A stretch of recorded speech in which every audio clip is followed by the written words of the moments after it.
Now you hear her acknowledge the influence of content creators in all of this. That is why it's very important for people who have a platform to do right by this country. Do right by your country. Yes, we have issues that we need to address as a nation, but everything is not bad. Haba, everything is not bad in Nigeria. Now, coming from a key player in the hospitality business, then you will know that we have really done our country a disservice. All of us, in not being deliberate in promoting our tourism potential. We left that lacuna, that space for haters of Nigeria to fill it with negative press for us. And now we are all waking up and being intentional. They are thinking that we are just trying to be patriotic, forgetting that we have all this, but we're just sleeping on them.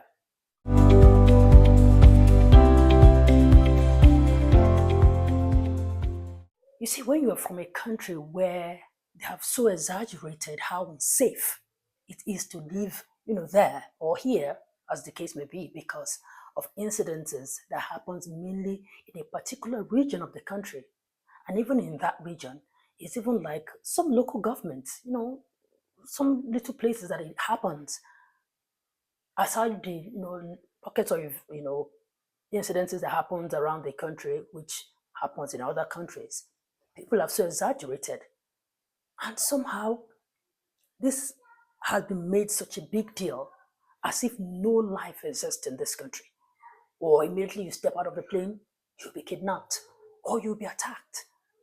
You see, that story that they sold to the world about Nigeria, it really did something to our image. But you see, despite all of that, when I hear that, from credible sources, that even with all the bad press, people are still rushing down here to experience Nigeria in its rawest form, feel the vibe, the pulse, of the nation, the people. It gladdens my heart. Now, this is not to say that those who live in those areas, that are insecurity prone, areas, that their lives don't matter. I mean, that's why we'll continue to call on the government to address, security concerns of all, so that we all, as Nigerians, we can really, really be safe in our country. Anyway, if you're new here, my name is Osih-Oyelude. Thank you so much for joining, and don't forget to subscribe, like, and share.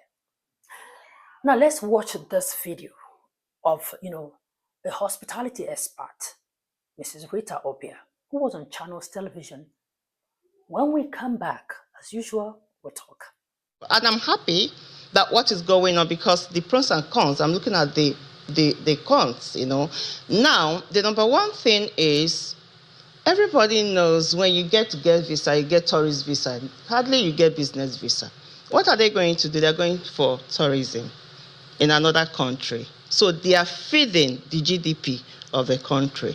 Now, with the currency fluctuation and the high cost of travel, international travel, so it has made us to see opportunities here in Nigeria to promote our culture and heritage.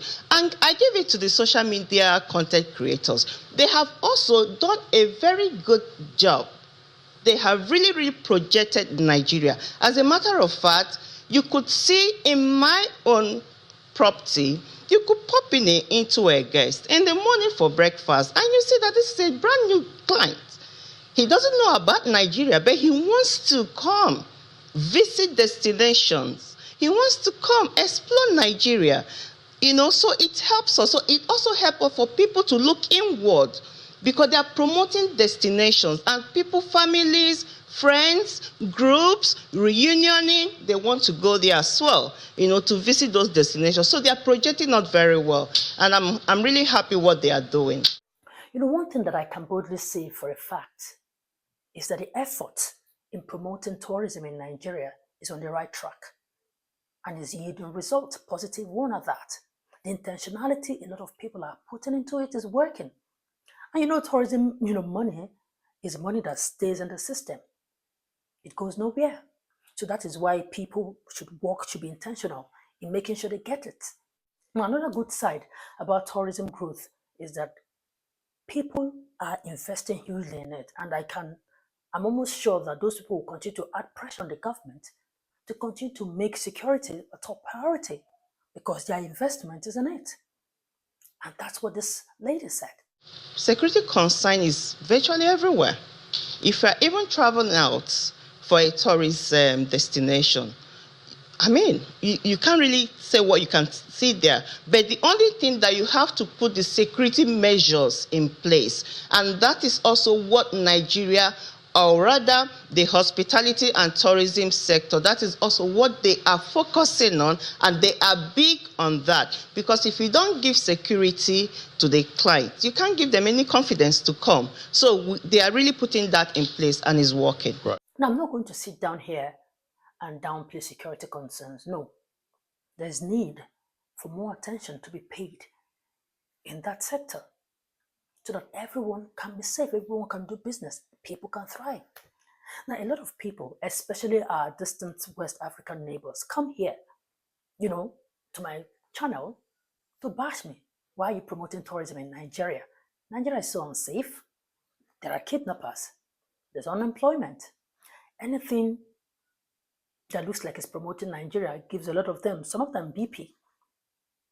I mean, if people who are wishing for Nigerian industry to go down so that theirs can come up, you understand the kind of mindset they have.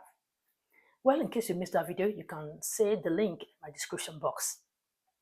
Now, they're saying Nigeria has unemployment issues, and they're forgetting that tourism is a sector that addresses unemployment in a huge scale because the ecosystem under tourism employs people. Yes, so that's why there is need for us to promote it. You hear them say, insecurity in Nigeria, kidnapping, Boko Haram, bad economy.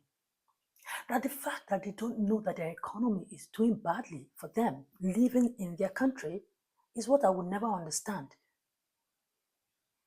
Economy that seems to favor foreigners, especially Nigerians who come there, make the money, come back to Nigeria to spend and get more value because of our currency. Our currency has more purchasing power.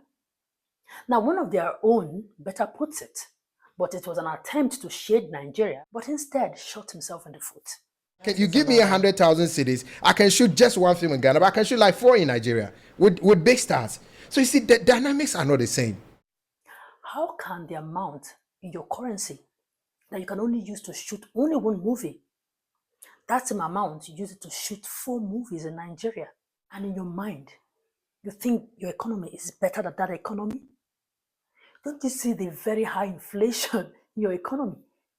Who suffers it? The locals, who will now have to, start looking for other cheaper markets to buy their goods. And then jobs or high-skill purchase starts, leaving the country. You guys are just not ready for this conversation. Because of course, they think how strong or weak a currency is only measured on how it's doing against the dollar. Anyway, back to my conversation. I'm glad our tourism and hospitality sector is waking up in Nigeria.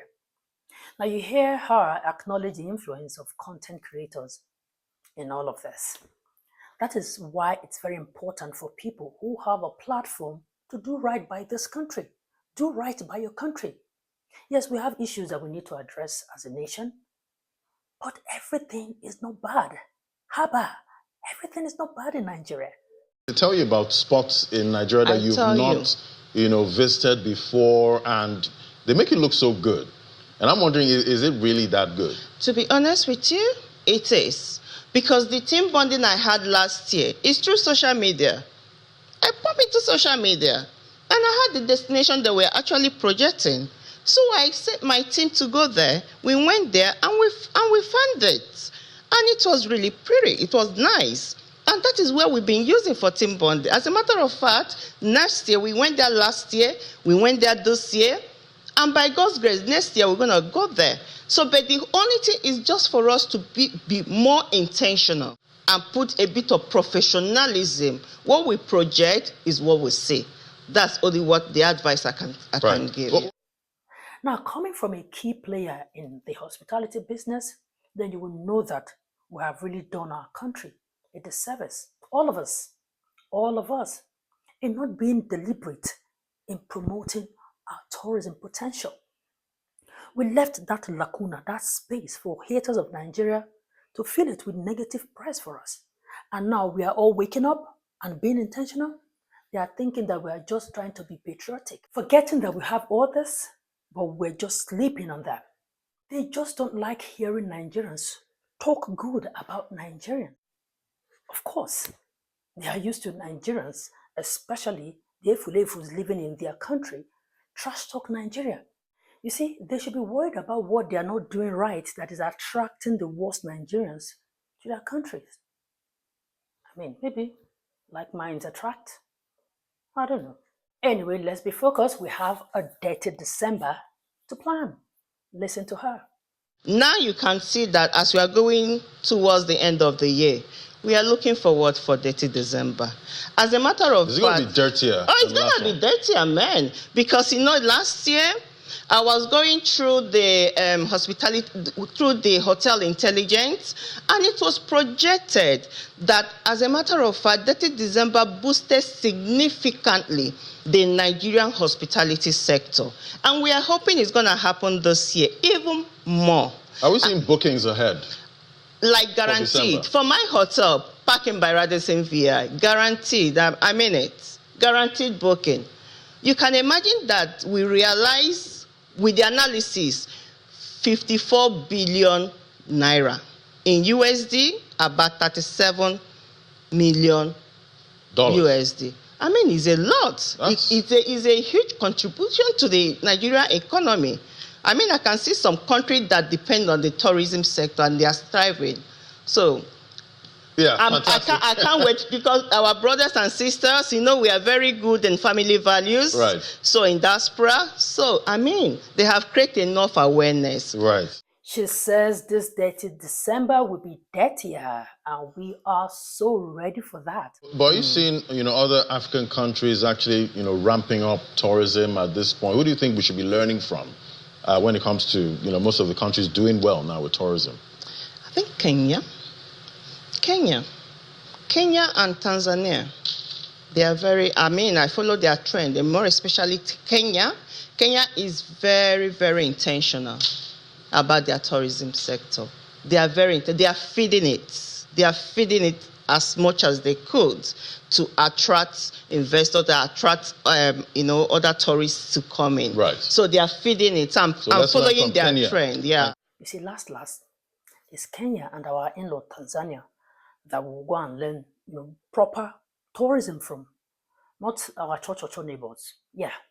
Anyway, thank you so much, Mrs. Rita Opia, the General Manager for Park Inn by Radisson, for these powerful insights. So Nigerians, don't sleep on this. You have seen it. There's a huge potential, tourism potential in this country that we, as a matter of fact, we've not even scratched the surface. So we should wake up. If other countries are making money for tourism, we will have so many places where we can make money from in tourism. So let's wake up and take advantage of it. Anyway, that's it. Thank you so much for watching. Don't forget to subscribe, like, and share. I see you again in my next video. Bye for now.